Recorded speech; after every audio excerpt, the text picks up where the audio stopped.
Assalamualaikum, Adab, good greetings to all of you. Welcome to Shida Educational Society.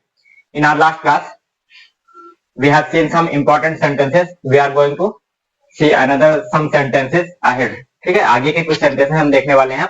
चलिए शुरू करते हैं.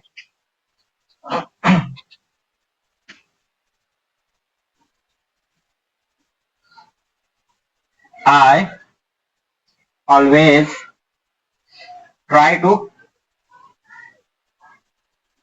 give my best. Give my best. I always try to give my best. मैं always. मैं हमेशा अपना best देने की कोशिश करता हूं. बेस्ट देने की कोशिश करता हूं. देने की कोशिश करता हूं.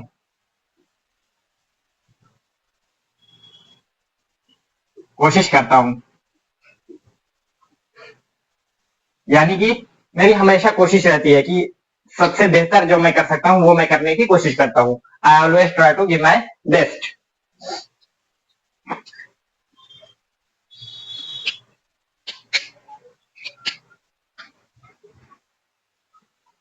मान लीजिए मैंने कहा अगर तुम अच्छा अपना बेस्ट देते हो तो तुम्हें याद कैसे नहीं होती ग्रामर. ऐसा कैसे हो सकता है तुम कोशिश करते हो तुमसे होता नहीं है. मैंने तुमको 2-3 बार देखा है तुम सो गए, तुमने पढ़ा नहीं ना, मैंने ऐसा कुछ बोला तो क्या होगा. आपने क्या बोला कि अब मेरी चोरी पकड़ ली गई. आप क्या करोगे, माफी मांगना पड़ेगा आपको. एक ही रास्ता होता है, चोरी पकड़ जाए तो माफी मांग लो. फॉरगिव मी, माफ कीजिएगा मुझे, माफ कर दीजिए. फॉरगिव मी, माफ कर दीजिए या क्षमा कर दीजिए. फ्रॉम नाउ, अभी से. From now I will give my best. I'll give my best. My best. देखिए जैसे आई नहीं, I always try नहीं, try to give my नहीं, my best. I always try to give my best. इससे लगता है ना कि आप मैच्योर इंग्लिश बोलने वाले हैं. ठीक है, आपकी इंग्लिश में मैच्योरिटी है. और जैसे I always try to give my best, लगता है ना कि ये नौसिखिया है, नयापन झलकता है. तो जहां जहां एक्सेंट की जो जरूरत होती है मैं बीच बीच में बताता चलता हूं, उसको आप फॉलो किया करिए. आप भी वैसे ही बोलने की कोशिश किया करिए. चलिए, फॉरगिव मी, माफ कीजिए, माफ कर दीजिए मुझे माफ कर दीजिए. मुझे माफ कीजिए, माफ कर दीजिए, कर दीजिए. फ्रॉम नाउ, अब से मैं अपना बेस्ट दूंगा. अब से. फ्रॉम टूडे, आज से. फ्रॉम नाउ, अब से. फ्रॉम टुमारो, कल से. From the day after tomorrow, परसों से.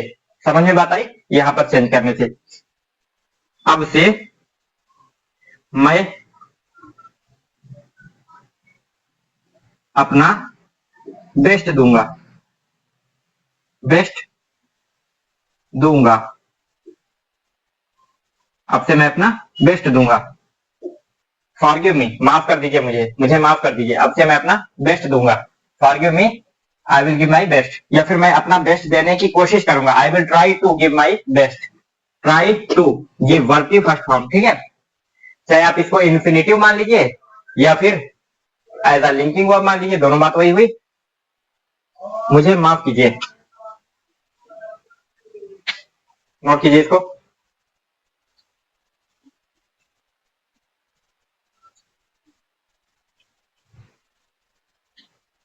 मैं वादा करता हूं कि मैं 9 बजे तक सब याद कर लूंगा. I promise. I promise. I learn. I will. ठीक है, शॉर्ट फॉर्म जो हमने पढ़ाया है वो वही का है. I promise I will learn everything. I promise I will learn everything till 9 o'clock, 9 बजे तक. 21, 21 o'clock.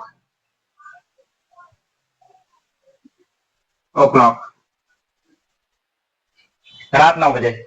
ठीक है, अगर 09 कर देते, वो क्लॉक कर देते तो दिन का 9 बजे वाला होता। मैं वादा करता हूं, मैं वादा करता हूं, मैं वादा करता हूं, मैं 9 बजे तक सब याद कर लूंगा। मैं ऑलवेज यहां पर मेन था आपका। ठीक है, और सेंटेंस फॉर्मेशन तो रहता ही है।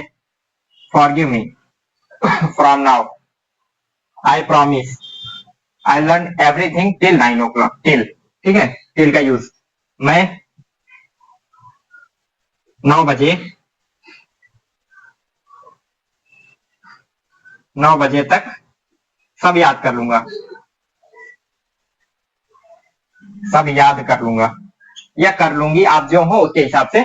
मैं अपना बेस्ट दूंगी ना, अगर गर्ल्स है कोई पढ़ रही है तो दूंगी लिखने लिखने अपना, और नहीं तो दूंगा कर ले लड़का है तो। 9 बजे तक सब याद कर लूंगी, लूंगी। चलिए, एक लड़की के लिए, एक लड़के के लिए मैं लिख दिया, जो आप हो आप अपने लिए लिख लीजिएगा। I will learn everything till 9 o'clock। मान लीजिए मैंने किसी को खूब डांटा, और दूसरा कोई आया, मैं उससे कहा यार क्या है ये, क्या दिमाग में इसे चलता रहता है, काम धाम कुछ करता नहीं है, और ऊपर से चोरी के साथ सीने जोड़ी करता है, तो वो क्या बोलेगा? तब मैं उसको समझा दूंगा। I will make him understand, don't worry, don't worry, don't worry, चिंता मत कीजिए, फिक्र मत कीजिए, टेंशन मत लीजिए, डोंट वरी।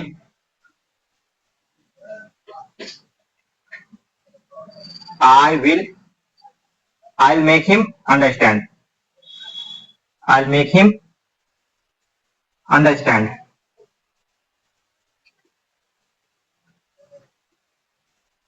अंडरस्टैंड। फिक्र मत कीजिए, मैं उसको समझा दूंगा। फिक्र मत कीजिए, टेंशन मत लीजिए, फिक्र मत कीजिए, मैं उसे समझा दूंगा।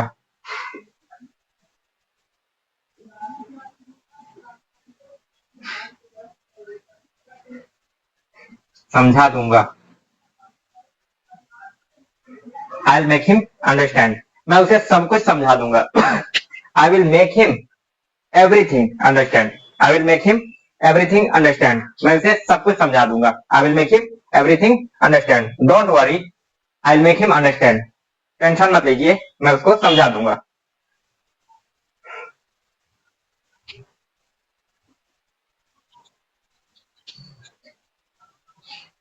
समझ में नहीं आता क्या? समझ में नहीं आता क्या? Don't you understand, don't you understand, don't you understand, समझ में नहीं आता क्या? I have been, I have been trying to make you understand for so long, trying to make you, make you understand for so long, understand for so long, for so long। समझ में नहीं आता क्या? मैं इतने दिनों से आपको समझाने की कोशिश कर रहा हूँ। I have been trying to make you understand for so long, बहुत लंबे समय से। ठीक है, इतने दिनों से मैं आपको, कितने दिनों से मैं आपको समझाने की कोशिश कर रहा हूँ, चाहे आप इतने दिनों से या कितने दिनों से, दोनों चल जाएगा यहाँ पर। ठीक है, डोंट यू अंडरस्टैंड समझ में नहीं आता क्या? मैं आपको इतने दिनों से समझाने की कोशिश कर रहा हूँ। डोंट, समझ में नहीं आता क्या? समझ में नहीं आता क्या? आता क्या? समझ में नहीं आता क्या? मैं आपको इतने दिनों से समझाने की कोशिश कर रहा हूँ।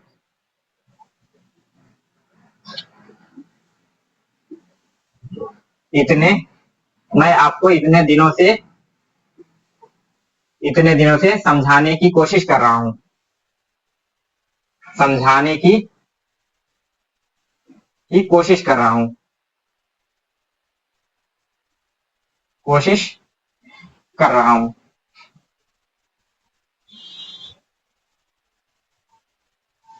देखिए ये जो सेंटेंसेस है ना, हो सकता है यही हूबहू सेंटेंस आपको बोलने की जरूरत ना पड़े, लेकिन इस वर्ड का यूज आप किसी और सेंटेंस में कर सकते हैं, या फिर इसी फॉर्मेट को आप यूज कर सकते हैं ना।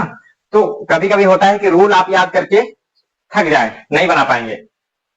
रूल आपको कितना भी पढ़ा दिया जाए कि सब्जेक्ट प्लस वर्ब, वर्ब की आईएनजी फॉर्म प्लस ऑब्जेक्ट, जब काम चल प्रेजेंट में चल रहा हो, और इज एम आर लगता है हेल्पिंग वर्ब उसमें ना, आपको कितना भी रूल रटा दिया जाए, कितने भी नियम कायदे कानून सब बता दिए जाए, आप नहीं बना पाते हैं कभी कभी। लेकिन अगर आपको रूल बता करके या रूल ना भी बताया जाए और 10 से 20 सेंटेंस आपको एक रूल पर बेस्ड 20 सेंटेंस आपको खूब रटा दिया जाए, खूब रटा दिया जाए, 20 सेंटेंस रटने से आपको आइडिया लग जाता है कि कैसे बन रहा है, ये कहां पर वर्ब रखनी है, कहां पर हेल्पिंग वर्ब रखनी है, किस सब्जेक्ट के साथ कौन सी हेल्पिंग वर्ब आ रही है, और कैसे एक वर्ब दूसरी वर्ब को रिप्लेस कर दे रही है, दूसरी वर्ब आ जा रही है, मीनिंग कैसे चेंज हो जा रही है, ये आइडिया लग जाता है। फिर आपको 2 4 10 सेंटेंस और बनाने के लिए बोलते हैं हम वैसे ही हिंदी में, तो आप बना करके रख देंगे। रूल कितना भी रटा दिए नहीं होता, इसलिए मैं इन सेंटेंसेस को दे रहा हूं, इसको आप अगर रट लेंगे ना तो इनके जैसे और सेंटेंस आप अपने आप से बना लेंगे। ठीक है, सेंटेंस रटाना, लोग कहेंगे बेवकूफी है सेंटेंस रटाना, रूल बता दो, रूल पे जो है हजारों सेंटेंस आदमी बना लेगा, नहीं हो पाता है। जब आप सेंटेंस रट लेंगे ना तो आपको रूल अपने आप याद हो, अपने आप समझ में आ जाएगा, रूल आप रट करके भूल जाएंगे कुछ दिन में। सेंटेंस आपको याद रहेगा, अच्छा वो वाला सेंटेंस ऐसे ऐसे बना था, ये मीनिंग थी, अच्छा इस मीनिंग का सेंटेंस ऐसे ऐसे बन जाएगा, आप खुद ही अपने आप उसी हिसाब से बना लेंगे। ठीक है, इसलिए इनको याद करना आपके लिए ज्यादा फायदेमंद होगा। चलिए नोट कर लीजिए इसको, मैं रफ कर रहा हूं। हम हर साल ईद मनाते हैं, हम हर साल ईद मनाते हैं। वी सेलिब्रेट, मनाने को बोलते हैं celebrate, we celebrate Eid every year,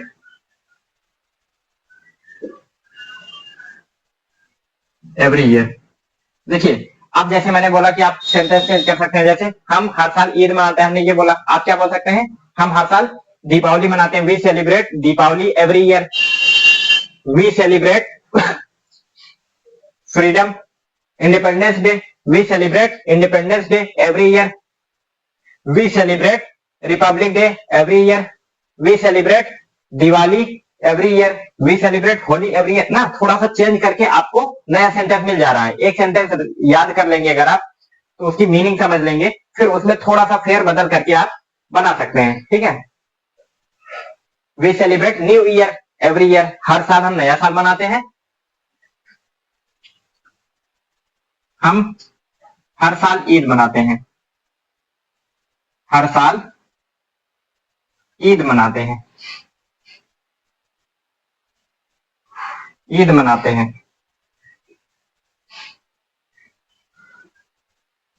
अब देखिए दूसरा और क्या, he my friend celebrate Eid every year, Muslims celebrate Eid every year ना, थोड़ा सा सब्जेक्ट चेंज कर दिए, सेंटेंस बदल गया, और ये जो ऑब्जेक्ट है ये चेंज कर दिए, बदल गया। वी सेलिब्रेट, अब कोई 3 महीने में कोई चीज सेलिब्रेट किया जाता है, उसको यहाँ 3 मंथ्स, एवरी 3 मंथ्स बोल सकते हैं। तो इसीलिए याद करके आप बहुत सारे सेंटेंस इसके जैसे बना सकते हैं। चलिए नोट करिए इसको, we celebrate Eid every year.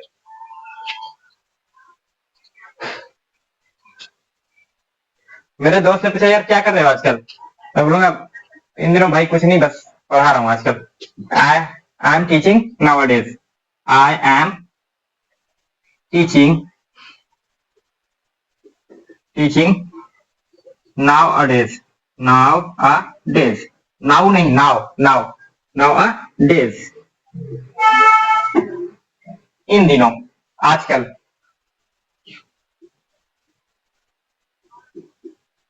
आजकल, या फिर इन दिनों, इन दिनों मैं पढ़ा रहा हूं, मैं पढ़ा रहा हूं,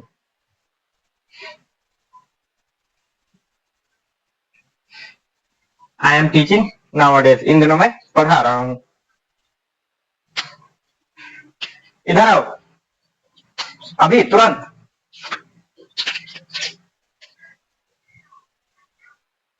कम here, right now, RIGHT, right now, अभी तुरंत, जस्ट, राइट नाउ, या फिर जस्ट नाउ, अभी तुरंत, जस्ट नाउ, राइट नाउ या यूज करिए, चाहे जस्ट नाउ, दोनों में से कोई एक ही यूज कीजिएगा, ठीक है। कम हियर, इधर आइए, यहां आओ, यहां आओ, जल्दी, अभी और इसी वक्त, तुरंत, तुरंत, या अभी और इसी वक्त, अभी और इसी वक्त, इसी वक्त, यहाँ आओ, अभी और इसी वक्त। माए वगैरह अक्सर बोलती है, जब फोन वगैरह देख रहे हैं, बच्चे देखते रहते हैं, फोन लाओ, नहीं मम्मी 5 मिनट और, ये घुसुई ना, छोटे बच्चे जिनको घड़ी देखना नहीं आता, उनको भी अब घड़ी इस्तेमाल करने का बहाना मिल जाता है, मम्मी ये 9 पे है ना, 9 से जब 10 पे पहुंच जाएगी तब दे दूंगा, ऐसे बोलते हैं। तो नहीं नहीं, अभी तुरंत इसी वक्त, अभी लेके आओ। जो माए थोड़ा सख्त होती हैं, चिल्लाती हैं थोड़ा सा। दूसरा, बज ऑफ, बज ऑफ, या get lost, get lost, move here, move from here, move from here. गुस्से में लोग बोलते हैं ना ये सब, बताओ, दफा हो जाओ। राइट नाउ, ये भी, ये वाला चीज आप यहाँ पर भी लगा सकते हैं, बताओ, दफा हो जाओ, गेट लॉस्ट, निकलो यहाँ से, मूव फ्रॉम हियर, जाओ जाओ जाओ, फटाक से भागो यहाँ से, भागो भागो, राइट नाउ, अभी अभी, राइट नाउ, राइट नाउ, या जस्ट नाउ, जस्ट नाउ, दफा हो जाओ, दफा हो जाओ, जाओ यहाँ से, जाओ यहाँ से, हटो, भागो यहाँ से, हटो, भागो यहाँ से, यहाँ से, अभी और इसी वक्त, अभी और इसी वक्त, अभी और इसी वक्त, दफा हो जाओ, निकलो यहाँ से, भागो यहाँ से, अभी और इसी वक्त।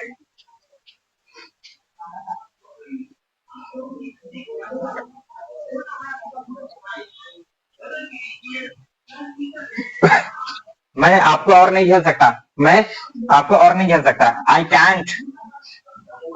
Can't stand you any more, stand you any more,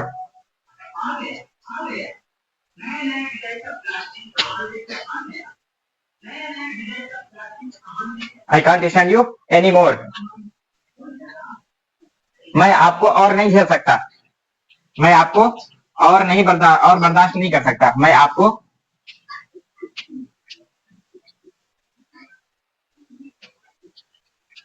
और नहीं झेल सकता,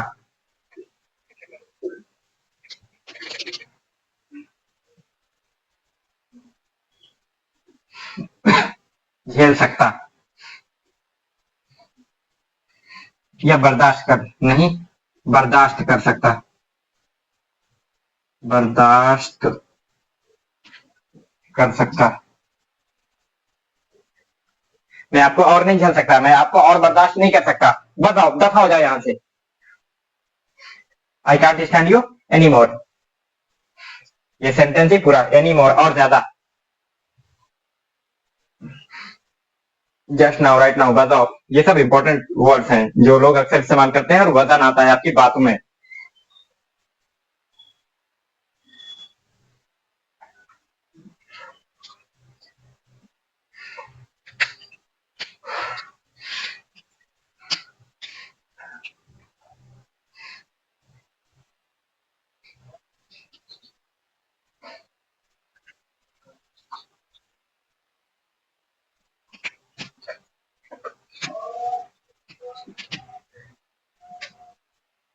बंद करो, ये सब, stop it, stop it, stop it any मोर, बस करो ये सब, अब और नहीं, stop it any more, any how, किसी भी तरह से रोको इसको, बंद करो, I can't stand you any more, stop it any more, stop it any how, जैसे तैसे किसी भी तरह से रोको, मुझे अकेला छोड़ दो बस, leave me alone, leave me alone, stop it, बस करो, बंद करो ये सब, बंद करो ये सब, या बस करो ये सब, लीव मी अलोन, मुझे अकेला छोड़ दो, leave me alone, please leave me alone, please, अगर छोटा है क्या बोलेगा, मुझे अकेला छोड़ दीजिए बस ना, तंग आ जाए, परेशान हो जाए तो, और अगर बड़ा है तो लीव मी अलोन, मुझे अकेला छोड़ दो, मुझे अकेला छोड़ दीजिए, मुझे अकेला छोड़ दीजिए, छोड़ दीजिए, leave me alone for some time, कुछ देर के लिए, for some time, some time, कुछ देर के लिए, कुछ देर के लिए, कुछ देर के लिए, leave me alone for some time, मुझे अकेला छोड़ दीजिए कुछ देर के लिए,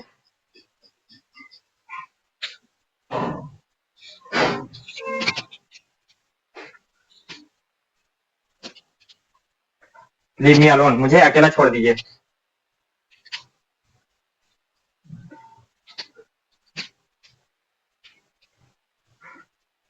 I purchased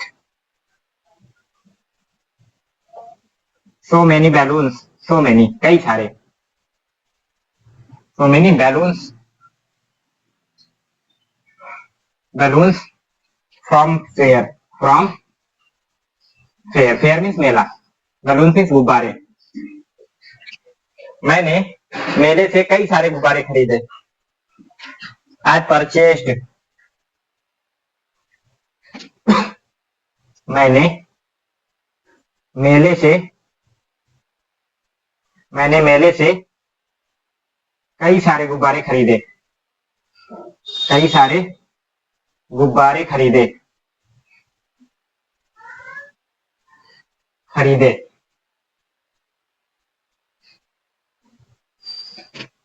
कई सारे गुब्बारे मैंने मेले से खरीदे,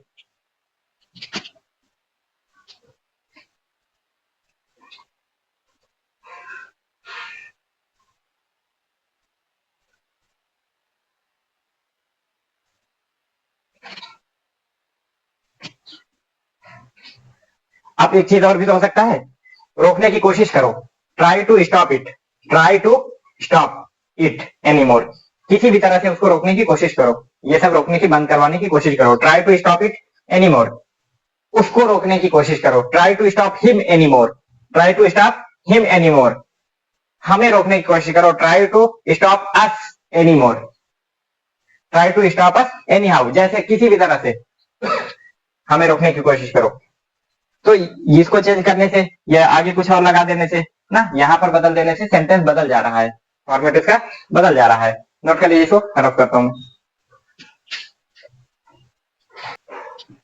याद करो वो दिन, याद करो वो दिन, रिमेम्बर द डे,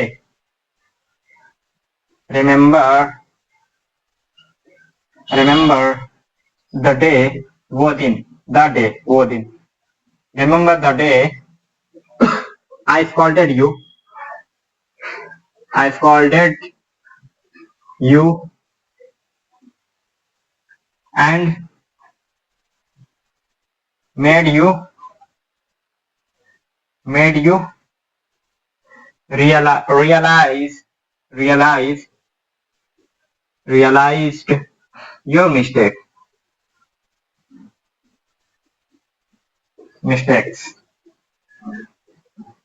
याद करो वो दिन जब मैंने आपको डांटा था और आपको आपकी गलती का एहसास करवाया था, रियलाइज मीन्स एहसास होना, एहसास कराना, मेड मीन्स करवाना, मेड इट डन, उस वाले ग्रामर से हो रहा है, याद करो वो दिन, याद करो वो दिन जब मैंने आपको डांटा था।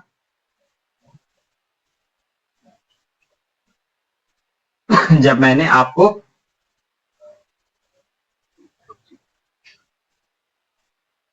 डांटा था और आपकी गलती का आपको एहसास करवाया एहसास करवाया था, और आपको आपकी गलती का एहसास करवाया था, आपको आपकी गलती का एहसास करवाया था,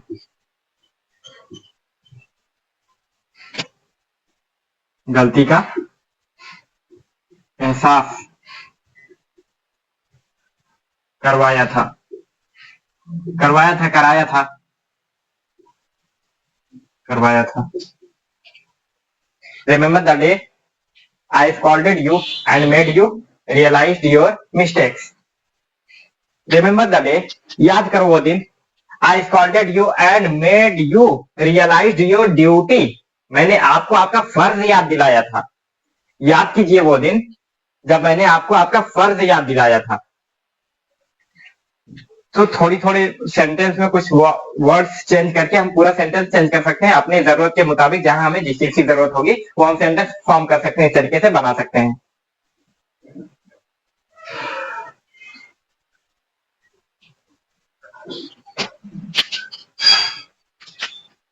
He kept requesting.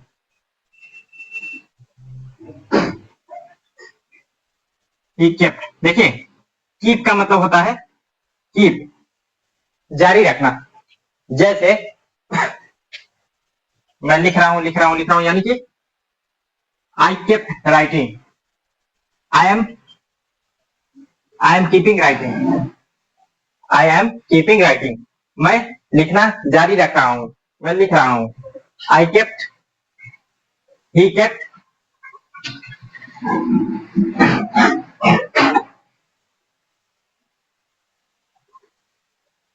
Made it done वाला भी फॉर्मेट आपका है। और रिमेंबर द डे, वो दिन याद कीजिए, वो दिन, उसी दिन, खास दिन कह रहा है ना, इसलिए आपका द लग जा रहा है। He kept requesting, start stop keep के बाद आने वाली वर्ब आईएनजी फॉर्म में।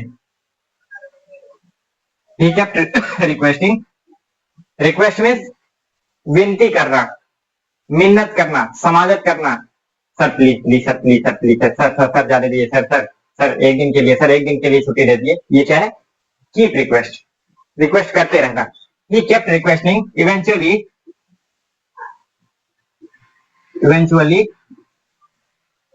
आखिरकार, अंततः, finally, eventually, manager, manager, manage करने वाला, मैनेजर, ग्रांटेड, ग्रांटेड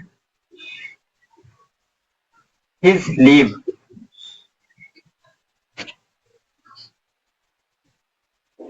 वो मिन्नतें करता रहा, वो विनती करता रहा, आखिरकार अंततः मैनेजर ने उसकी छुट्टी मंजूर कर दी। वो मिन्नतें करता रहा, मिन्नतें करता रहा,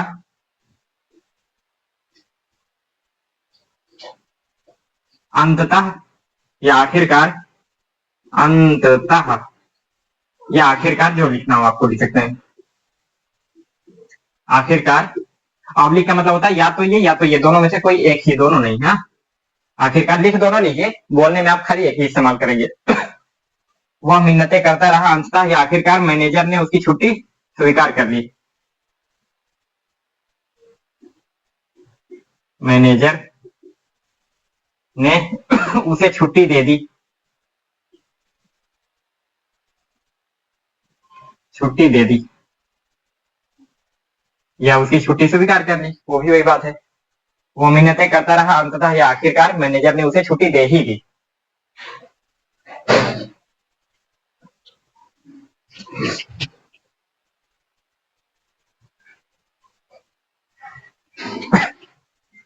नेक्स्ट हम लोग देखते हैं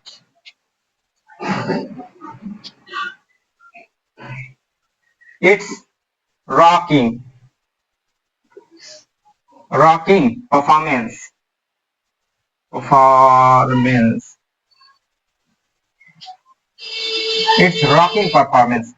परफॉर्मेंस का मतलब होता है कि आप अगर कोई प्रोग्राम में हिस्सा लेते हैं, आप जो कुछ वहां करते हैं, जैसे गाना गाते हैं या फिर जो है डांस करते हैं या फिर कोई स्पीच देते हैं, तो उसको क्या बोलते हैं, परफॉर्मेंस दिया आपने। इट्स रॉकिंग परफॉर्मेंस, इट्स मतलब इट इज का शॉर्ट फॉर्म हुआ, इट इज रॉकिंग परफॉर्मेंस, यानी कि बोलते ना, अबे यार एकदम धमाल कर दिया तूने, मजा आ गया एकदम, बहुत झकास एकदम परफॉर्मेंस दिया तूने। फाड़ू बोलते हैं ना ऐसा, झकास, फाड़ू एकदम दमदार परफॉर्मेंस, वही है इट्स रॉकिंग परफॉर्मेंस, दमदार।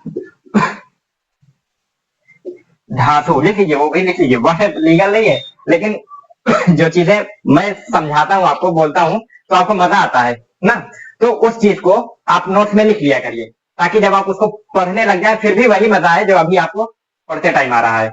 मुझसे डायरेक्ट पढ़ते टाइम जो मजा आ रहा है, यही आपको नोट्स पढ़ते टाइम भी याद है कि हाँ उस टाइम ऐसे ऐसे सर ने बताया था ना, तो वो सारी चीजें लिख लिया करिए। ऐसा लगता है, मैं खुद भी ये काम करता हूँ कभी मुझे जब करना होता था, पहले मैं जब करता था तो मैं ये काम करता था, फिर जब पढ़ने लगता था ना, ऐसा लगता था कि नोट्स मुझसे बातें कर रही है, जैसे सर पढ़ाया करते थे उस टाइम मुझे मुझे लगता था कि यार मेरे सामने सर है और अभी उसी तरीके से वो एंटरटेन कर रहे हैं मुझे, मेरा मन बहला रहे हैं, मुझे ऐसे ही हंसा रहे हैं, ऐसे बता रहे हैं। उस चीज को लिख लिया करिए, नोट्स आपसे पढ़ते वक्त बातें करती है, समझ लीजिए। इट्स रॉकिंग परफॉर्मेंस, दमदार, ढांसू, ढांसू, दमदार, ढांसू, झकास, झकास, फाड़ू, बोलते हैं ना फाड़ू, फाड़ू, performance, performance, performance, it's rocking performance, दमदार एकदम, फाड़ू, झकास, इट्स रॉकिंग परफॉर्मेंस। एक रॉकिंग चेयर होती है, रॉकिंग चेयर होती है ऐसे।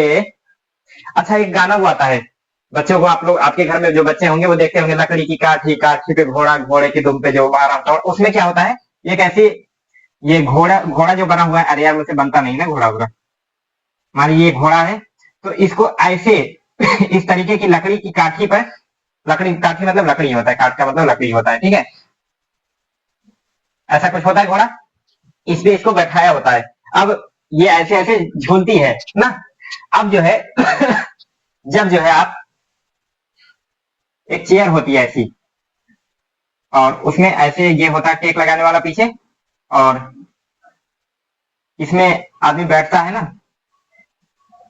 इस पे आदमी बैठता है, और मान लीजिए आप यहाँ बैठे ऐसे, ठीक है, अब जो है आदमी ऐसे ऐसे झूलता है ना उस चेयर पे, क्या बोलते हैं उसको, rocking chair, that is a rocking chair.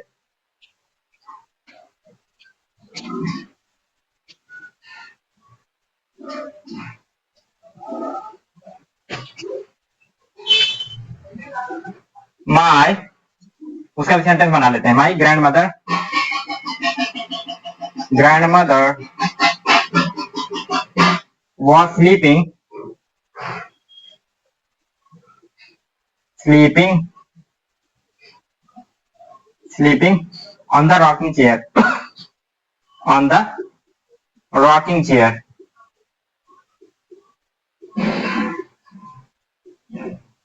Rocking chair, मेरी दादी रॉकिंग चेयर पर सो रही थी, मेरी दादी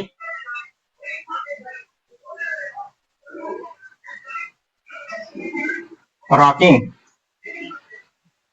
चेयर पर सो रही थी, सो रही थी, मेरी दादी रॉकिंग चेयर पर सो रही थी। व्हील चेयर भी होती है, व्हील चेयर, अब रॉकिंग चेयर हटा करके व्हील चेयर लगा दीजिए, मेरी दादी व्हील चेयर पर सो रही थी। व्हील चेयर क्या होता है, जैसे कोई विकलांग होता है, पैर अपाहिज होता है, पैर वगैरह नहीं होता, कटा रहता है, तो क्या करते हैं, उसको एक चेयर ऐसी दी जाती है जिसमें पहिया लगा होता है, पहिए को क्या बोलते हैं इंग्लिश में, व्हील। ये चेयर आपकी ऐसे होती है ना, इसमें इस तरफ पहिया लगा होगा, इसके पीछे साइड उस तरफ भी पहिया लगा होगा, और इसी पर बैठा दिया जाता है, फिर या तो कोई पीछे से ढकेलता है या फिर वो आदमी खुद ही अपना प्लेन पर है तो खुद ही अपना पहिया घुमा करके आदमी चल लेता है, एक जगह से दूसरी जगह चला जाता है। इसको क्या बोलते हैं, व्हील चेयर, व्हील मीन्स पहिया, व्हील। अब देखिए एक वो साबुन, वो कपड़ा धुलने का पाउडर जो आता है वो भी व्हील नाम से होता है, उसमें देखिए पहिए छपा होता है, पहिए छपा होता है ऐसे ना, व्हील। नींबू जैस्मीन के ताकत वाला। मेरी दादी रॉकिंग चेयर पर सो रही थी। समझे? Got it? चेंज कर ले मार्कर। समझ गए? Got it? Got it? ऐसे पूछेंगे गॉट इट, समझ गए? समझ में आया? अंडरस्टैंड? अंडरस्टैंड? बोलने के लहजे से पता चलता है ना कि पूछ रहे हैं कि बता रहे हैं। अंडरस्टैंड? अंडरस्टैंड ना, यानी कि पूछा जा रहा है। समझे? समझ में आया? समझे? समझे या समझ गए? समझे या समझ गए? आप दोनों लिखिए, आप लिख लें। समझ गए? आगे लिखिए। अभी नहीं, क्या बोलेंगे अभी नहीं को? Not yet. नॉट येट, अभी नहीं। अभी नहीं, अभी नहीं सर। अभी नहीं समझे हैं? चेयर लाइए, रॉकिंग चेयर, उसमें आप झोल के दिखाइए तब समझ में आएगा। नॉट येट, अभी नहीं।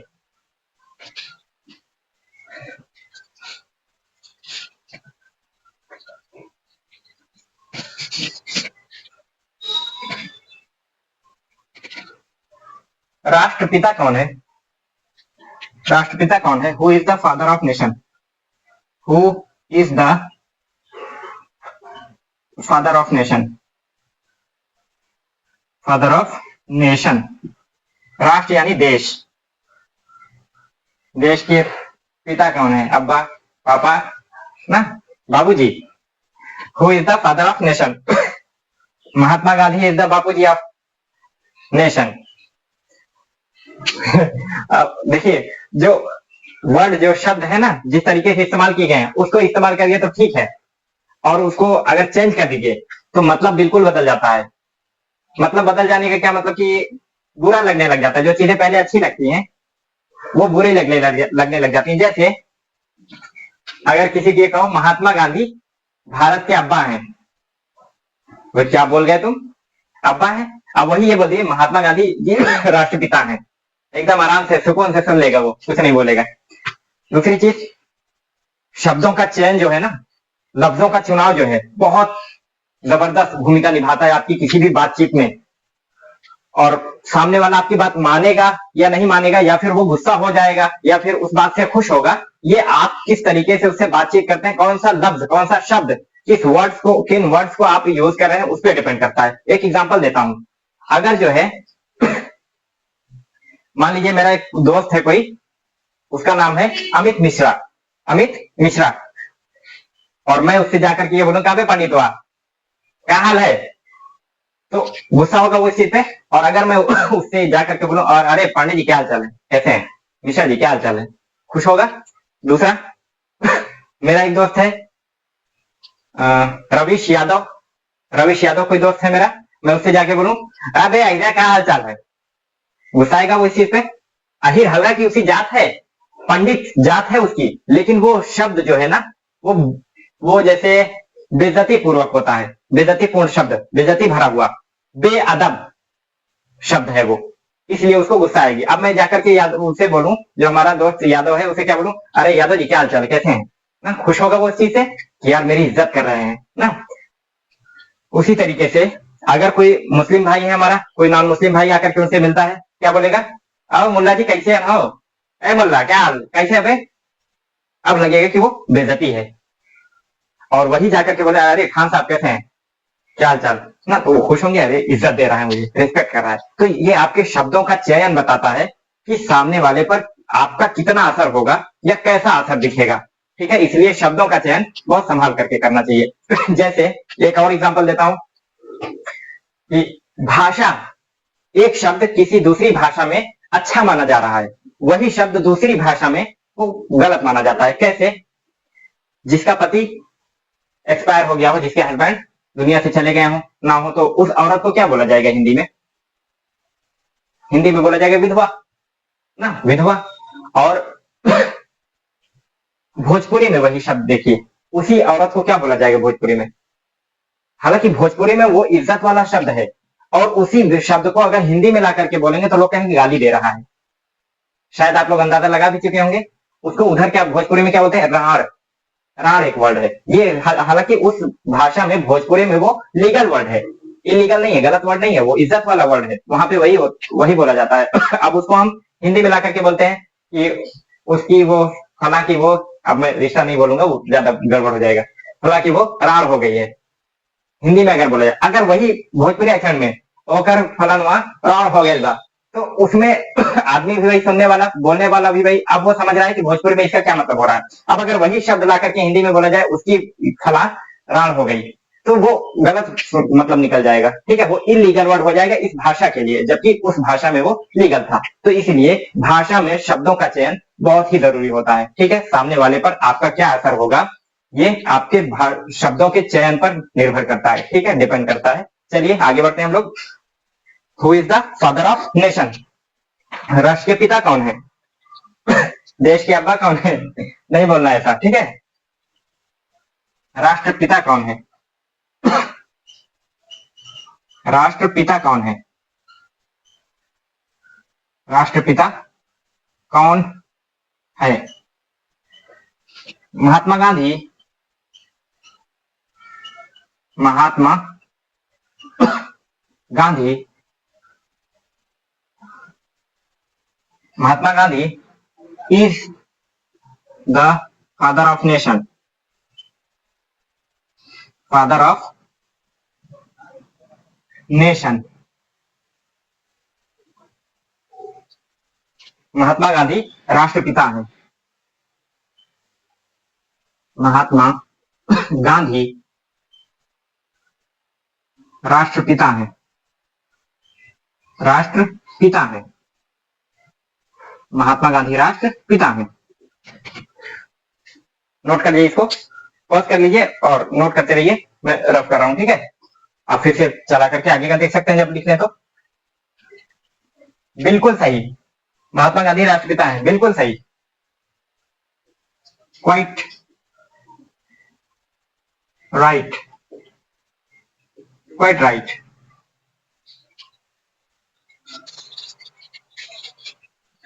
या दूसरा वर्ड आता है absolutely right. Absolutely right. Absolutely right, बिल्कुल ठीक। देखिए, क्वाइट राइट, बिल्कुल ठीक। एब्सोल्युटली राइट का क्या मतलब होता है? एब्सोल्युटली का मतलब निरपेक्ष, यानी कि अकेला, तने तनहा। जैसे मान लीजिए कि क्लास में 30 बच्चे हैं, 30 स्टूडेंट्स हैं मेरे क्लास में, और मैं कोई सवाल पूछा, उनमें से कई सारे स्टूडेंट्स ने सही जवाब दिया। सही क्या? अपने हिसाब से वो सही जवाब दिया, हालांकि उस सवाल का सही जवाब वो नहीं था जो उन्होंने दिया, और मैं सेटिस्फाई नहीं हो पा रहा हूँ उस चीज से, मैं सेटिस्फाई नहीं हो पा रहा हूँ। हाँ ठीक है, हो सकता है, हाँ आपका भी हो सकता है, आपका भी हो सकता है, हाँ ठीक है, आप लोगों ने सही दिमाग लगाया, ठीक है, अच्छी कोशिश की। इतने में एक बच्चा वहां से खड़ा हुआ, सर ये ऐसा है, और वो मेरे क्वेश्चन का एकदम एग्जैक्ट परफेक्ट जवाब था, और मुझे संतुष्ट कर दिया, सेटिस्फाई कर दिया। मैं बोलूंगा एब्सोल्युटली राइट, यानी कि इन सब में से तुम अकेले सही बताए। एब्सोल्युटली राइट का मतलब ये होता है, ठीक है, बिल्कुल सही, बिल्कुल ठीक, एब्सोल्युटली राइट, बिल्कुल सही।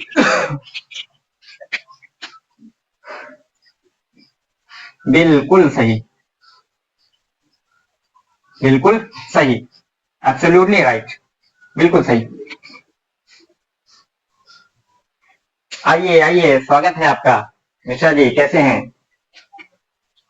कम कम, वेलकम। आइए आइए, इस्तकबाल है आपका, कम कम, वेलकम, कम कम, वेलकम। आइए आइए, स्वागत है आपका, इस्तकबाल है आपका। आइए।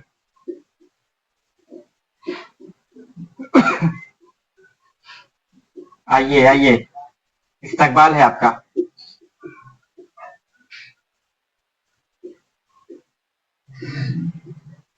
इस्तकबाल है आपका।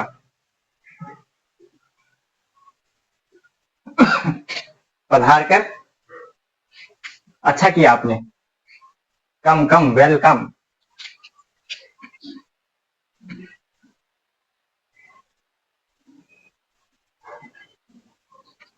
मान लीजिए कि हमारे यहाँ कोई दावत हुई, आया कोई, हमने उससे इस्तकबाल किया और अचानक जो है कुछ गर्मा गर्मी हो गई दो चार लोगों में, फिर मैं क्या बोलूंगा? शांत हो जाइए, शांत हो जाइए। क्या बोलेंगे? शांत हो जाइए, कूल डाउन, कूल डाउन, या काम डाउन मैन। काम में शांत, कूल में शांत, calm down, calm down man. अरे जाने दो यार, चलो, फालतू में लड़ाई झगड़ा क्या करने का, शांत हो जाइए।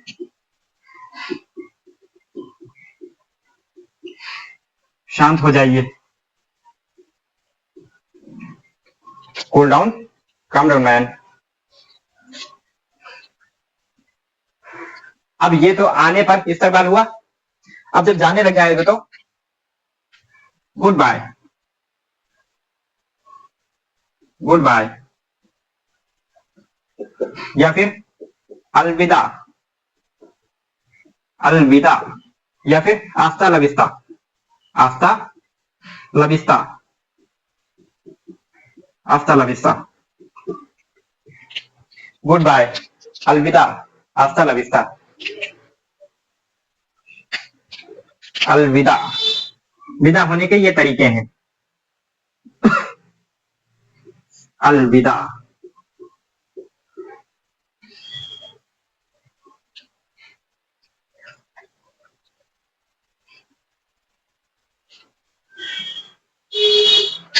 मान लीजिए किसी ने कहा कि what would you like to stand me, आप मुझे क्या खिलाना चाहेंगे?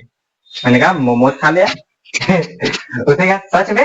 अबे तू बड़ा कंजूस था यार, तूने यार मुझे भरोसा नहीं हो रहा है, तो सच में मोमोज खिलाएगा?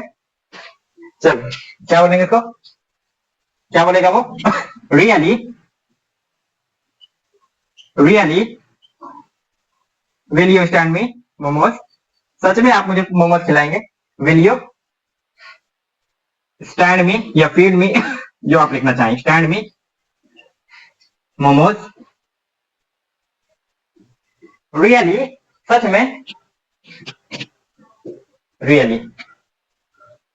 देखिए ये सेंटेंस सब जो कॉमन यूज होते हैं, अक्सर जो बीच बीच में लोग बोलते रहते हैं आम बोलचाल की भाषा में, वो सब यहाँ पर हमें देखने को मिल रहे हैं। ठीक है, इसलिए इनको लिखवा दे रहा हूँ, क्योंकि ग्रामर में हर ग्रामर को इस्तेमाल करते हुए हर सेंटेंस जो आम बोलचाल में आते हैं वो नहीं आ रहे थे, तो हमने कहा ये सब आपकी जरूरत की है, इसलिए अलग से इनको क्लासेस में मैं दे रहा हूँ आपको। ठीक है, really will you stand be momos, सच में, मुझे तो यकीन ही नहीं हो रहा, सच में कि कंजूस की जेब से पैसे निकल रहे हैं, सच में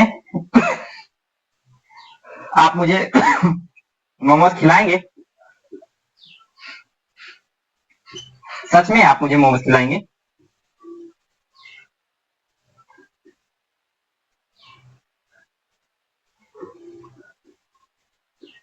खिलाएंगे, सच में आप मुझे मोमोज खिलाएंगे? Question mark. Really will you stand me momos, बिल्कुल, बिल्कुल, ओ श्योर, हाँ, ओ श्योर, बिल्कुल, बिल्कुल, बिल्कुल खिलाएंगे। और जो तुमसे बिल्कुल खिलाएंगे 50 रुपए खिला देंगे, हाँ, जो आपसे 500 रुपये निकलवाना है बाद में। ओ श्योर, बिल्कुल, श्योर वाई नॉट, हाँ क्यों नहीं, sure why not, why not, यहाँ लिख देते तो जगह बच जाती ना, कंजूसी यहाँ भी दिख रही है।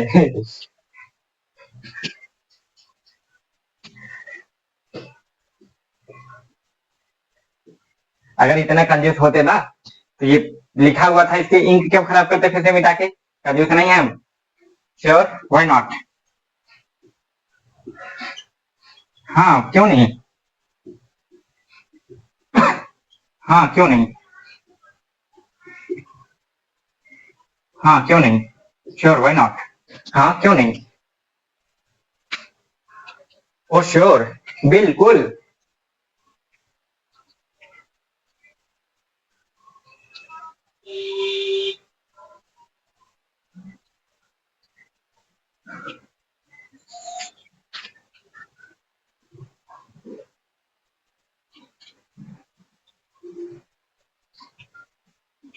देखिए जैसे दोपहर में लंच वगैरह होता है ना, ऑफिस वर्क वगैरह में लंच होता है तो आदमी क्या करता है, खाना पीना खा के उसके बाद थोड़ा सा चेयर पे ऐसे उठा के बैठ जाता है ना, आराम करता है, हल्का हो सकता है हल्के हल्की हल्की आंख झपक जाए उसकी, बंद हो जाए थोड़ी देर के लिए, याद है कि अरे हम तो ऑफिस में हैं ना, तो उसको क्या बोलते हैं, झपकी लेना। क्या बोलते हैं, नैप। उसको इंग्लिश में बोलते हैं नैप। क्या बोलेंगे, nap. I was just having nap. Taking nap भी कह सकते हैं, हैविंग नैप, नैप मीन्स झपकी। मैं तो बस झपकी ले रहा था, मैं तो बस झपकी ले रहा था। झपकी ना दो ना, झपकी है, झपकी ले रहा था, झपकी नहीं झपकी।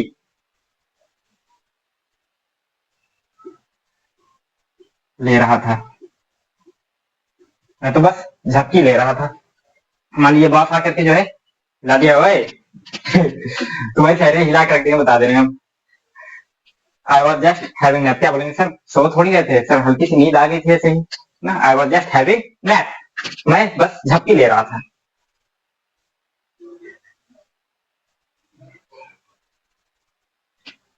दादी की दादी सो रही थी ना अभी रॉकिंग चेयर पे, झूलते झूलते मादी नींद। My grandmother's, my grandmother's eyes, दोनों आंखें ना, eyes were shutting, shut means बंद होना, shutting during, while, while during भी लगा सकते हैं, while sitting on the chair, sitting on the rocking chair, on the rocking chair, rocking chair पर बैठने के दौरान मेरी दादी की आंखें बंद हो रही थी। Sitting on the rocking chair, chair, आंखें बंद होने का मतलब एकदम से नहीं बंद होना थोड़ी नींद आ जाना हल्की हल्की। रॉकिंग चेयर पर बैठने के दौरान, देखिए सही तो लिखने का तरीका ये है, ऐसे लिखा जाता है, रॉकिंग, रॉकिंग चेयर पर बैठने के दौरान, बैठने के दौरान मेरी दादी की आंखें बंद हो रही थी, मेरी दादी की आंखें बंद हो रही थी,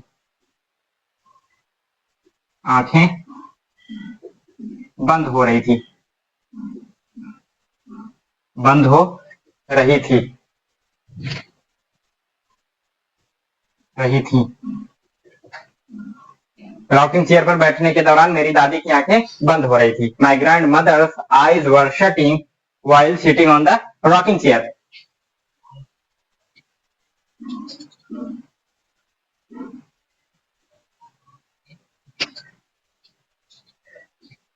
अब मान लीजिए आप किसी से 2 साल पहले मिले थे और शहर में रहने लग गए, फिर शहर से आए गांव में फिर लौट करके, और गांव में किसी से आपने पूछा, यार वो आदमी था ना, क्या नाम है, संजय शर्मा, दिख नहीं रहा है। लोग क्या बोलेंगे कि वो इस दुनिया में नहीं रहा।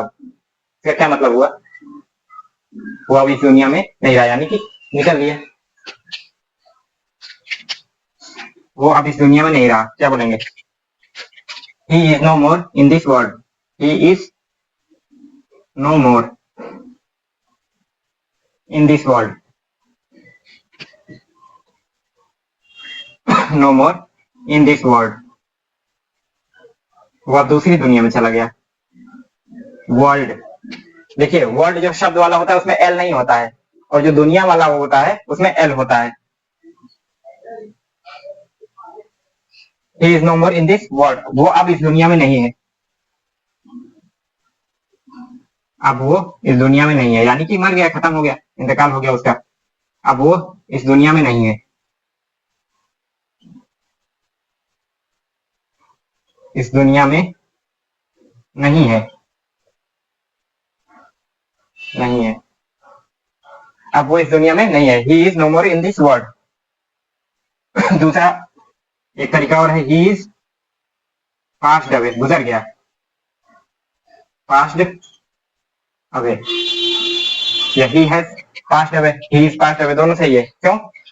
एक चुका का सेंस देगा, दूसरा आपका कंडीशन, वो इस दुनिया से गुजर चुका, गुजरा हुआ है, यानी अब इस दुनिया में नहीं है। He has past, past pass means इधर से गुजर जाना, पास हो जाना यहाँ से ना, तो अब इस दुनिया से पास हो गया, दूर चला गया। He is passed away. He has कर लीजिए आपका मन करे तो, वो इस दुनिया से गुजर चुका है। ही हैज पास्ड अवे, वो अब इस दुनिया में नहीं है। सेम मीनिंग इसकी भी हो जाएगी। दोनों बोलने के दो तरीके हैं, बस दो अलग अंदाज हैं, चीज एक ही है। अब मान लीजिए आपने किसी से पूछा, उसने बताया कि ये है नहीं दुनिया में, निकल गया, वो इंतकाल हो गया, उसका एक्सीडेंट हो गया, चला गया वो। अब क्या बोलेंगे आप? अरे यार, वो शिट, ईश्वर उसकी आत्मा को शांति दे। ये सेंटेंस बहुत ज्यादा, सेंटेंस क्या, ये जो बीच में एक चीज आ रही है वो मैं अभी बताता हूँ। ये चीज जो है बहुत ज्यादा आपको न्यूज़पेपर में या फिर रील्स वगैरह में या फिर आपका जो व्हाट्सएप का स्टेटस आप देखते हैं वहां पर भी मिलता है, लेकिन आपको पता ना होने की वजह से आप समझ नहीं पाते हैं क्या चीज ये। बस मतलब समझ जाते हैं क्या क्या हो रहा है, क्या है, लेकिन असली चीज नहीं समझ पाते, उसके पीछे की कहानी क्या है, वो मैं समझाता हूँ आपको।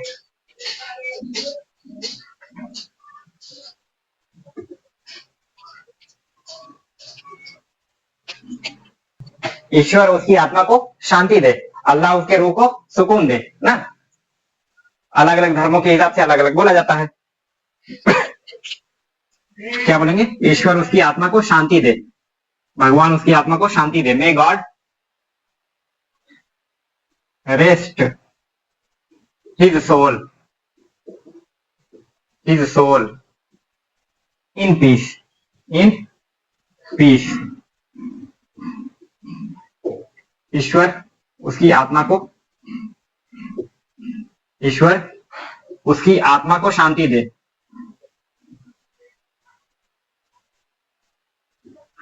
ऊपर लिख देते हैं, आत्मा को शांति दे, ईश्वर उसकी आत्मा को शांति दे। क्या मतलब हुआ इसका? मे गॉड, शुभ चिंता, दुआएं। ये कौन सा सेंटेंस हुआ? ऑब्जेक्टिव सेंटेंस, दुआ, बद्दुआ। गो टू हेल, जहन्नम में जाओ, नरक में जाओ। हेल ब्रोक ऑन यू, जहन्नम तुम्हारे पर टूट पड़े। May God break your leg, ईश्वर तुम्हारी टांग तोड़ दे। May God poke your tongue out, ईश्वर तुम्हारी जबान खींच ले ना, बदुआएं। दुआ, मे गॉड ब्लेस यू, ईश्वर अल्लाह आपको सलामत रखे। May God, may you live long, लंबी उम्र जियो। May God bless you. तो ये सब आपकी शुभ चीजें हैं। May God rest his soul in peace, ईश्वर उसकी आत्मा को शांति दे। अब देखिए, रेस्ट मीन्स आराम, आराम।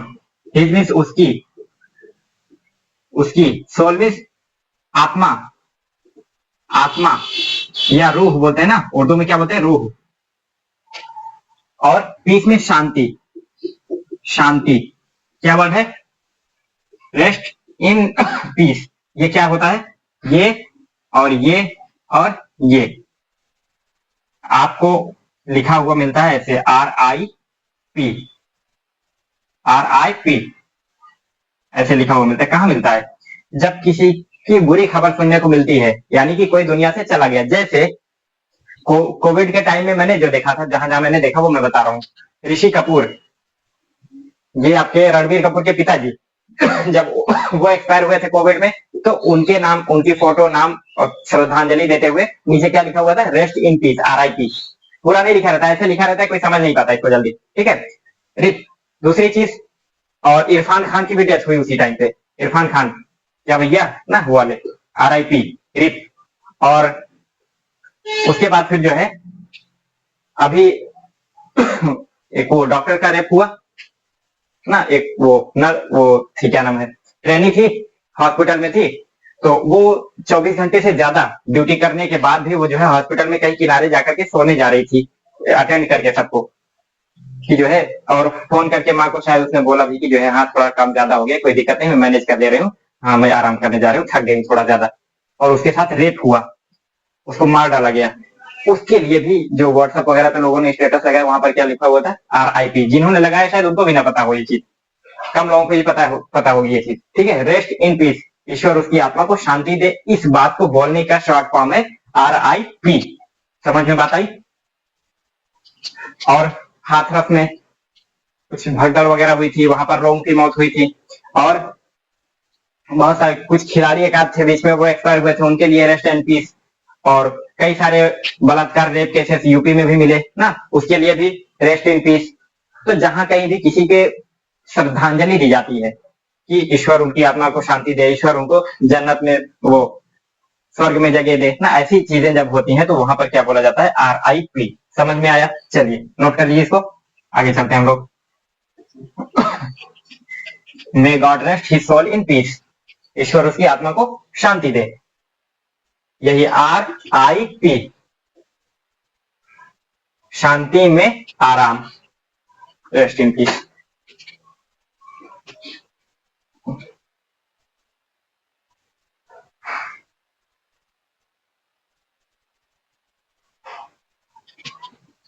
जल्दी करिए, please do soon, please do soon, do soon, please do soon, या फिर हरी अप। हरी मीन्स जल्दी, हरी अप बोला जाना है, हरी अप। हो सकता है मूवी वगैरह में बोला जाता हो, नहीं समझ में आता है क्या मतलब होता है इसका। हरी मीन्स जल्दी, जल्दी कीजिए, जल्दी करो, जल्दी कीजिए, जल्दी कीजिए। आप इतनी जल्दबाजी में क्यों हैं, आराम से करने दीजिए। ये घर में जो है माँ बहन, जो घर की औरतें होती हैं, उनको मेकअप करने में, डेंटिंग पेंटिंग में थोड़ा टाइम ज्यादा लग जाता है ना। तो घर के जो मेल्स होते हैं यानी कि मर्द जो होते हैं, वो क्या बोलते हैं, जल्दी करिए, जल्दी करिए, जल्दी करना है हमें ना। तो अरे इतनी भी जल्दी क्या है, why are you in so hurry, why are you, why are you in so hurry, in so hurry, आप इतनी जल्दबाजी में क्यों हैं। ये शक जैसे, तो CID वाला, CID शो अगर आप लोगों ने देखा होगा तो उसमें ये हर बात पे शक करते हैं ना। और CID वाले एक दिन उसमें कपिल शर्मा शो में भी आए थे, तो वहां पर भी ऐसा कुछ देखने को मिला था कि ये इतना जल्दी में क्यों है। ठीक है भाई, जल्दी में है तो उस पर शक करो, ठीक है। अब जो है ये आराम से बैठा क्यों है, कुछ तो गड़बड़ है दया, समथिंग इज फिशी, कुछ तो गड़बड़ है दया। अच्छा ये इतना आराम आराम से क्यों जा रहा है, कुछ तो गड़बड़ है। अरे यार क्या करे, आदमी मर जाए। भाई are you in so hurry, आप इतनी जल्दी में क्यों हैं, आप इतनी जल्दबाजी में क्यों हैं, आप इतनी जल्दबाजी में क्यों हैं, जल्दबाजी में क्यों हैं, में क्यों हैं, आप इतनी जल्दबाजी में क्यों हैं, क्वेश्चन मार्क लगेगा ना।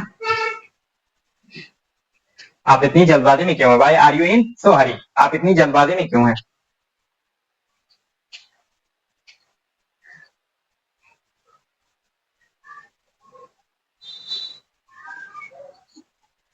चलिए डेट्स वगैरह जो कुछ होती हैं, वो बोली कैसे जाती हैं, पढ़ी कैसे जाती है इंग्लिश में, वो हम सीखते हैं अभी। जैसे India, India got freedom, India got freedom, India got freedom on 15th of अगस्त, लिखा ऐसे जाता है, लेकिन पढ़ने में कैसे पढ़ा जाता है ये कुछ डिफरेंट है, वो मैं बताता हूं। 1947, भारत, भारत 15 अगस्त, अगस्त 1947 को आजाद हुआ, आजाद हुआ। इसको पढ़ा कैसे जाएगा इंग्लिश में? India got freedom on 15th of August in 1947. क्या बोलेंगे? On 15th of August in 1947. लिखा ऐसे ही जाता है, लेकिन पढ़ने में क्या पढ़ेंगे? India got freedom on 15th of August in 1947. Bharat 15 अगस्त 1947 को आजाद हुआ। भारत को 15 अगस्त 1947 को आजादी मिली, चाहे जो बोलिए दोनों एक ही बात है। India got freedom on 15th of August in 1947. 1947 में अगस्त के 15वें दिन 1947 में, ये दिखा है छोटा सा, बड़ा लिख दें? इन, ठीक, लिखा नहीं जाता, हालांकि ये सिर्फ पढ़ा जाता है बस। 1947 में अगस्त की 15वीं तारीख को भारत आजाद हुआ, ठीक है। 15th of August in 1947. India got freedom on 15th of August in 1947. India got freedom on 15th of August in 1947. India, Bharat 15 अगस्त 1947 को आजाद हुआ। इंडिया, यानी कि अंग्रेजों से हमें आजादी इस डेट को मिली, ठीक है, अंग्रेजों से आजादी हमें इस डेट को मिली। इंडिया बिकेम रिपब्लिक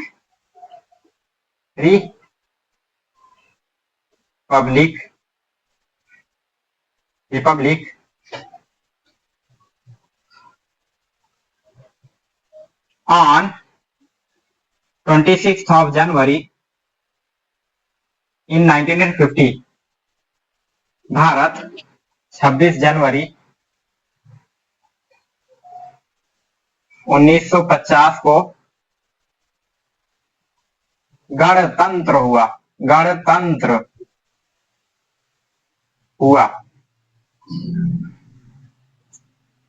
भारत 26 जनवरी 1950 को गणतंत्र हुआ। India became Republic on 26th of January in 1950. India became Republic on 26th of January in 1950. India became Republic on 26th 26वीं तारीख, जनवरी की 26वीं तारीख, 26th of, जैसे ये टीएच लगता है ना ऊपर, जैसे फर्स्ट, सेकेंड, थर्ड, फोर्थ होता ना, ऐसे यही है 26th 26वीं, पहला, दूसरा, तीसरा, चौथा, पांचवा, छठा, सातवीं, आठवीं, नौवीं, 10वीं, ऐसा बोला जाता है। तो वही 26वीं तारीख भारत 1950 में जनवरी की 26वीं तारीख को रिपब्लिक हुआ, गणतंत्र हुआ, ठीक है। India became Republic on 26th of January in 1950. भारत 26 जनवरी 1950 को गणतंत्र हुआ।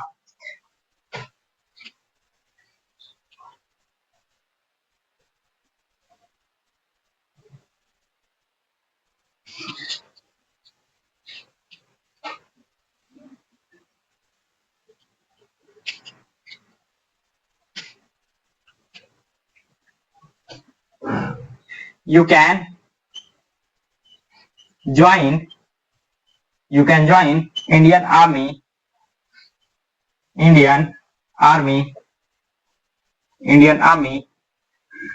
even you are short.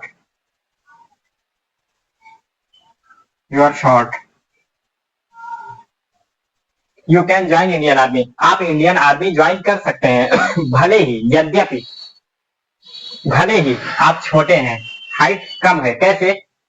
NDA option होता है आर्मी में, जो कांस्टेबल पोस्ट के लिए इंटर पास पे जो वैकेंसी होती है उसकी हाइट जो है 170-72 के आसपास मांगते हैं और 152 मांगते हैं।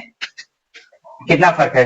170 और लगभग 170, 170 मांगते हैं और 152 ये मांगते हैं आपका एनडीए में। एनडीए के लिए ये भी होता है इंटर के बाद ही, लेकिन इसमें पढ़ाई ज्यादा मांगते हैं। पढ़ाई का मतलब मजबूत पढ़ाई होती है, इंटरव्यू वगैरह होता है इसमें, एक रिटन एग्जाम होगा, फिर interview, SSB interview. SSB interview 5 दिन का होता है, उसमें कहीं से भी आपको बाहर निकाल सकते हैं, कुछ भी आपकी गलती, कुछ ऐसी कमजोरी मिली तो टफ होता है, लेकिन हाँ, इसमें आदमी जाने के बाद डायरेक्ट ऑफिसर रैंक पे बैठता है। और ये जो है छोटा आदमी बड़े को चलाता है, ऑर्डर देता है, ये करना है, वो करना है, ऐसा करना है, वैसा करना है, वो छोटा आदमी बड़े को चलाने लगता है। लेकिन इसमें काबिलियत होती है तब जाकर के यहाँ पहुंचा जाता है। You can join Indian Army even you are short, भले ही आप छोटे हैं, आप इंडियन आर्मी ज्वाइन कर सकते हैं। बहुत बेहतर अपॉर्चुनिटी होती है ये, बहुत दमदार, बहुत मस्त। बस अपने आप को आप इम्प्रूव कर सकें, बस धड़ाक से इसमें सिलेक्शन होता है।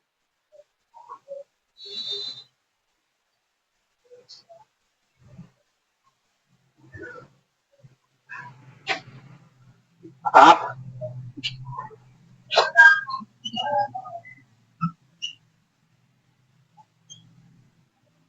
इंडियन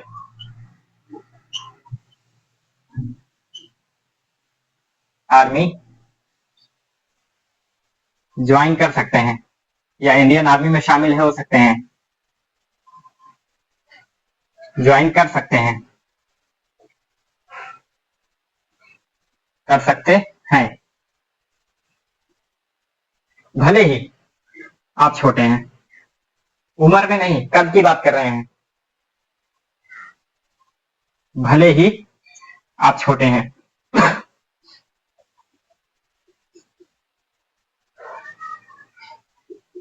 17.5 से 19.5 शायद होती है इसकी एज, 17.5 से 19.5। नेवी, आर्मी, एयरफोर्स में यही एज ली जाती है, 17.5 से 19.5। 16.5 पहले थी, लेकिन अब शायद 17.5 हो गई है।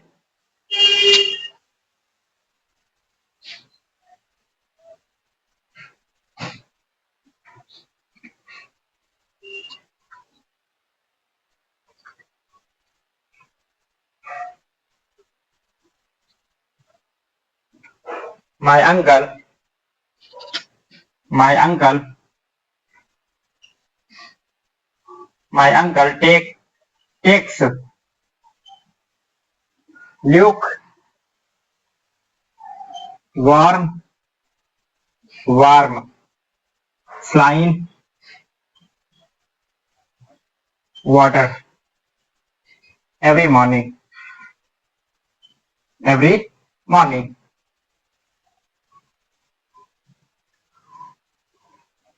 मेरे चाचा हर सुबह, रोजाना सुबह, ल्यूक वार्म स्लाइन, हल्का गुनगुना पानी पीते हैं। मेरे चाचा रोज सुबह, रोज सुबह हल्का गुनगुना, हल्का गुनगुना,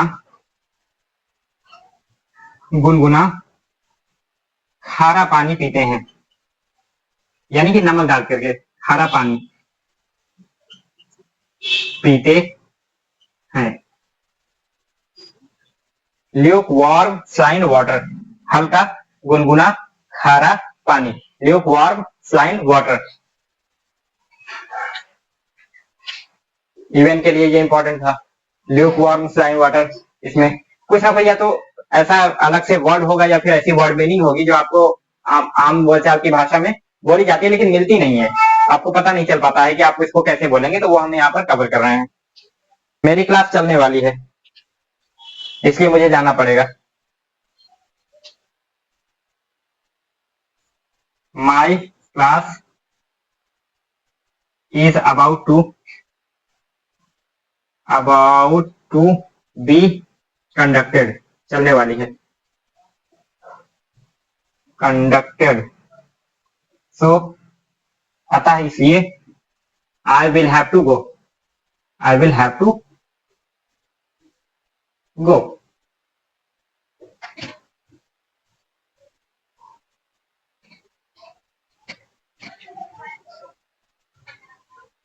मेरी क्लास चलने वाली है,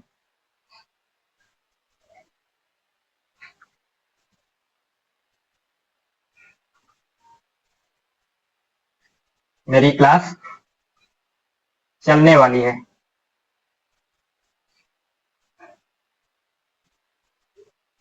चलने वाली है, अतः या इसलिए, अतः या इसलिए मुझे जाना पड़ेगा, मुझे जाना पड़ेगा या मुझे जाना होगा, मुझे जाना होगा, दोनों एक ही बात है, मुझे जाना होगा या मुझे जाना पड़ेगा। नोट कर लीजिए इसको। My class is about to be conducted, मेरी क्लास चलने वाली है। Train is about to come, train आने वाली है। Storm is about to come, तूफान आने वाला है। Father is about to go, पिताजी जाने वाले हैं। समझ में? अबाउट टू, कोई काम होने वाला हो तो उसके लिए बोलते हैं अबाउट टू।